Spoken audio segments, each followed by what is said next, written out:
તો બીજી તરફ સાણંદમાં અમિત શાહના રોડ શોને લઈને ચુસ્ત પોલીસ બંદોબસ્ત ગોઠવવામાં આવ્યો છે। અમિત શાહના રોડ શોના સમગ્ર રૂટ પર ચુસ્ત સુરક્ષા વ્યવસ્થા ગોઠવવામાં આવી છે। અમદાવાદ અને સાણંદની પોલીસ સુરક્ષા વ્યવસ્થામાં ગોઠવાઈ છે। આપણે જણાવી દઈએ કે બીડીએસની ટીમ પણ રોડ શોમાં જોડાશે, તો લોકલ પોલીસ અને ક્રાઇમ બ્રાન્ચની ટીમ સમગ્ર રૂટ દરમિયાન પોતાની ચાંપતી નજર રાખશે। અમિત શાહના રોડ શોમાં 10,000 જેટલા લોકો જોડાશે તેવો ભાજપા દ્વારા દાવો કરવામાં આવી રહ્યો છે। આપને જણાવી દઈએ કે રોડ શોના રૂટ ઉપર અમદાવાદ અને સાણંદ પોલીસનો ચુસ્ત બંદોબસ્ત ગોઠવવામાં આવ્યો છે। મહત્વની વાત છે કે આજે પ્રચાર માટેનો છેલ્લો દિવસ છે અને એક તરફ વડાપ્રધાન નરેન્દ્ર મોદીની સભા ચાલી રહી છે ઉત્તર ગુજરાતના 3 સ્થળો ઉપર, તો બીજી તરફ ભાજપાના રાષ્ટ્રીય અધ્યક્ષ અમિત શાહ પણ રોડ શો કરશે સાણંદમાં। ગાંધીનગર લોકસભાના ઉમેદવાર અને ભાજપના રાષ્ટ્રીય અધ્યક્ષ અમિત શાહ આજે પ્રચારના અંતિમ દિવસે સાણંદથી બાવળાની વચ્ચે રોડ શો કરવા જઈ રહ્યા છે। તેના માટે તૈયારીઓ પૂર્ણ કરવામાં આવી છે। આ રોડ શોમાં કોઈ પણ પ્રકારની અવ્યવસ્થા ન થાય તેના માટે પોલીસનો બંદોબસ્ત સૌથી વિશેષ કરવામાં આવ્યો છે। પોલીસ જવાનોની સાથે લોકલ ક્રાઇમ બ્રાન્ચ છે, ડીસ્ટાફ સહિત એસઓજીની ટીમો તૈનાત કરવામાં આવે છે। સાથે બીડીએસની ટીમ હશે, સાથે મેડિકલ વાન પણ ઉપસ્થિત કરવામાં આવશે।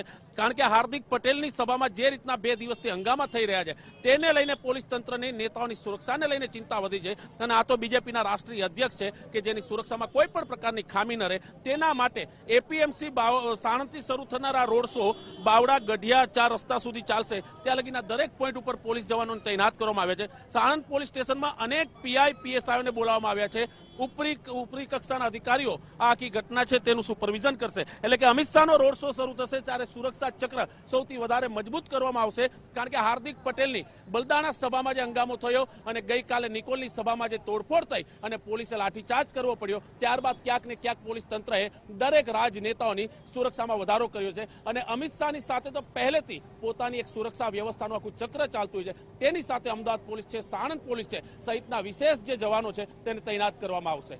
કેમેરામેન ઉર્વિશની સાથે ભૌમિક વ્યાસ, TV9 સાણંદ। તો અહીં આપણે જણાવી દઈએ કે એક તરફ સુરક્ષાને મજબૂત કરવામાં આવી છે, તો બીજી તરફ રાજકીય રીતે પણ આ સભા ખૂબ જ મહત્વપૂર્ણ છે। ખાસ કરીને આજે અંતિમ દિવસ છે પ્રચારનો। વડાપ્રધાન નરેન્દ્ર મોદી ઉત્તર ગુજરાતમાં પ્રચાર કરી રહ્યા છે, જનસભાને સંબોધન કરી રહ્યા છે। બીજી તરફ અમિત શાહ પણ સાણંદ અને અલગ અલગ જે જગ્યાઓ છે, મત વિસ્તાર છે, ત્યાં રોડ શો કરશે। આ સમગ્ર મામલે અમારા સંવાદદાતા કિંજલ મિશ્રાએ એક રિપોર્ટ આપી છે, આપને સંભળાવીએ। ભાજપના રાષ્ટ્રીય અધ્યક્ષ અમિત શાહ આજે સાણંદમાં રોડ શો કરશે। આપ જોઈ શકો છો કે તૈયારીઓ પણ શરૂ થઈ ચૂકી છે અને અહીંયા જે સાણંદના પદાધિકારીઓ છે, હોદ્દેદારો છે, તેમના પણ આગમનની શરૂઆત થઈ છે। સીધી તેમની સાથે વાત કરવાનો પ્રયત્ન કરીએ। આજે અંતિમ રોડ શો છે અને પ્રચારના પડઘમ શાંત થવાના છે। સાણંદની જનતા શું કહી રહી? સાણંદની જનતા, હું તો 2002થી પરિચયમાં આવ્યો છું, પણ પહેલેથી જ ક્રાંતિકારી, દેશભક્ત અને ઉત્સાહી છે અને એ ઉત્સાહમાં આ વખતે વંટોળ જેવું લાગે છે।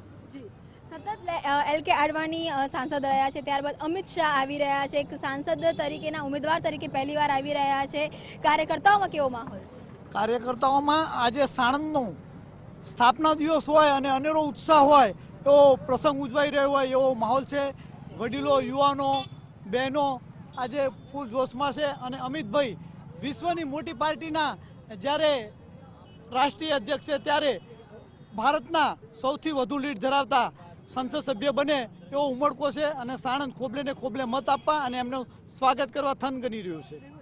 યુવાઓની અંદર એક કેવા પ્રકારનો જોશ છે, કેવી આજનો એક માહોલ લાગી રહ્યો છે? પ્રચારનો છેલ્લો રવિવાર, છેલ્લો દિવસ, હવે તો ભાજપનો એક કડક છે એટલે યુવાનો તો આની પાછળ ધધુમીન પાછળ પડી ગયા છે। ભાજપ સિવાયની કોઈ વાત જ નહીં અને અમિતભાઈ શાહને સારી એવી અમે આખી સીટની લગભગ અમારી અંદાજિત પ્રમાણે 6 લાખ ઉપરની લીડ આપીને અમે એમને વિજય બનાવવાના છીએ।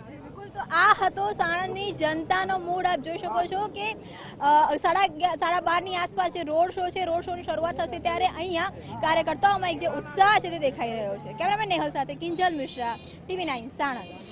સાથે આપણે જણાવી દઈએ કે કાર્યકર્તાઓમાં પણ એટલો જ જુસ્સો છે। મહત્વની વાત છે કે આજે અંતિમ દિવસ છે અને અંતિમ દિવસે પણ એક રીતે કાર્યકર્તાઓને રિચાર્જ કરવા માટેનો પ્લાન પક્ષ તરફથી થયો છે।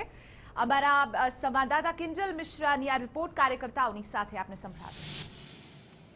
ભાજપના રાષ્ટ્રીય અધ્યક્ષ અમિત શાહ આજે સાણંદ ખાતે રોડ શો કરશે અને ત્યારબાદ પ્રચારના પડઘમ છે તે શાંત થવાના છે। ત્યારે આપણી સાથે સમગ્ર મુદ્દે વાત કરવા માટે પ્રદેશ મંત્રી પ્રદીપસિંહ જાડેજા ઉપસ્થિત છે। બાપુ, આજની પહેલા તો એક રૂપરેખા શું રહેશે એ જણાવો। આફ્ટર લોંગ ટાઈમ એટલે 35 વર્ષ પછી ભારતીય જનતા પાર્ટીના રાષ્ટ્રીય અધ્યક્ષ સાણંદમાં આવે છે।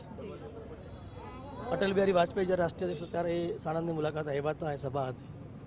આટલા વર્ષો પછી રાષ્ટ્રીય અધ્યક્ષ જ્યારે અહીંયા આવતા હોય ને એ પોતે આ લોકસભા વિસ્તારના લોકલડીના ઉમેદવાર હોય ત્યારે એમના સ્વાગત માટે સાણંદ, બાવળા, આસપાસના ગામડાઓમાંથી હજારોની સંખ્યામાં લોકો અહીંયા આવવાના છે. આપ જોઈ શકો છો બધા જ સમાજના લોકોમાં એક ઉત્સાહ છે. અમિતભાઈ શાહ સાહેબે આ વિસ્તારની અંદર પોતે કામ કર્યું છે. આ વિસ્તારની બેંક એવી અમદાવાદ ડિસ્ટ્રિક્ટ બેંકને દેશની નંબર 1 બેંક બનાવવા માટે એમને યોગદાન આપ્યું છે અને આ વિસ્તારના લોકોના તમામ પ્રશ્નો માટે વર્ષોથી એ કામ કરતા રહ્યા છે અને અલગ અલગ ગામના આગેવાનોને એ નામથી ઓળખે છે. ત્યારે આવા નેતા જેને જમીનથી જોડાયેલા છે, આજે રાષ્ટ્રીય અધ્યક્ષ છે, એવા નેતા જ્યારે સાણંદમાં આવે છે ત્યારે સાણંદની પ્રજામાં અનેરો ઉત્સાહ છે.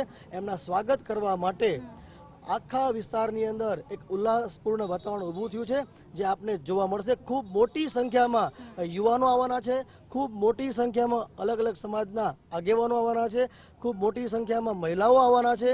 એ આ રસ્તા ઉપર આજે જોવા મળશે. આપણે 10 જેટલા પોઈન્ટ બનાવવામાં આવ્યા છે.